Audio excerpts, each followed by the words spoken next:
జ్ఞానం వెనకాల ఎప్పుడూ వైరాగ్యం ఉంటుంది, జ్ఞానానికి వైభవానికి వెనకాల ఎప్పుడూ వైరాగ్యం ఉంటుంది. వైభవం అంటే అమ్మవారు, వైరాగ్యం అంటే శివుడు. ఈ ఇద్దరు కలవడమే అర్ధనారీశ్వర తత్వం. మన జీవితంలో కూడా వైభవాన్ని వైరాగ్యాన్ని సమానంగా ఆస్వాదించగలగాలి.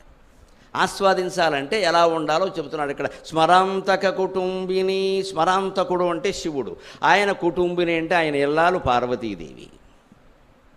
చరణ పల్లవోపాసనం, ఆ చరణాలు ఆవిడ పాదాలు చిగురాకులు లాంటివి.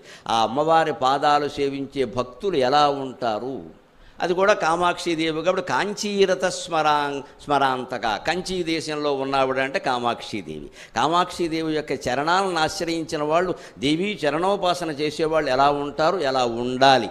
భక్తులు ఉంటున్నవాళ్ళు, పూజలు చేస్తున్నవాళ్ళు, శ్రీ విద్యోపాసన చేసేవాళ్ళు, రుద్రాభిషేకాలు ఓదర కొట్టేసేవాళ్ళు, హోమాలు బ్రహ్మాండంగా చేసేసేవాళ్ళు అందరూ ఆలోచించుకోవాలి. ఈ మార్పులు మనలో వస్తున్నాయి.